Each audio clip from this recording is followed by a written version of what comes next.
সংগ্রামী ভাই বন্ধুগণ, প্রত্যাহার করুন, এই যুদ্ধবার্তাগুলো বন্ধ করুন, এই খেলা বন্ধ করে তাদেরকে নিঃশর্ত মুক্তির ব্যবস্থা করুন। না হলে জনগণের মধ্যে যে ক্ষোভ ধুমায়িত হচ্ছে, এই ক্ষোভ কখন বহিষ্করণ হবে আমরাও বলতে পারবো না, তখন পালাবার সুযোগ আপনারা পাবেন না। আমরা চাই না দেশ সেই পরিস্থিতি যাক, যে দেশ আপনার আমার সবার, দেশ উন্নয়ন দিকে এগিয়ে যাক, আমরা সবাই চাই। এই জন্য আপনারা এই সমস্ত অন্যায় কাজ থেকে নিজকে বিরত রাখার চেষ্টা করুন।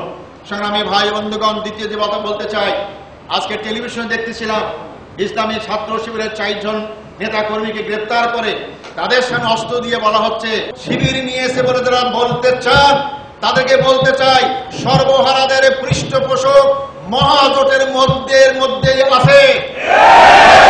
যারা লালন পালন করে তাদের মুরব্বী রাজনৈতিক সংগঠন এই মহাজোটের মধ্যে আছে।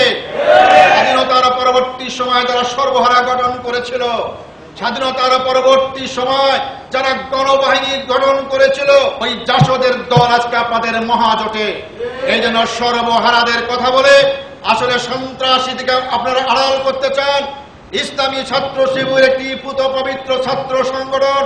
আজকে ঘুণে ধরা এই সমাজে আজকে ইসলামী ছাত্র শিবির শিক্ষা অঙ্গনে ছাত্রদেরকে নামাজি বানাচ্ছে, রোজাদার বানাচ্ছে, ভালো মানুষ বানাচ্ছে। আমাদেরকে আল্লাহ রসুলের বাণী অনুযায়ী, তার শিক্ষা অনুযায়ী আমাদেরকে একদিকে যেমন ইমানকে শক্তিশালী করতে হবে, কদমকে মজবুত করতে হবে, এবং সবচেয়ে আমাদেরকে ধৈর্যের চরম পরাকাষ্ঠা দিতে হবে।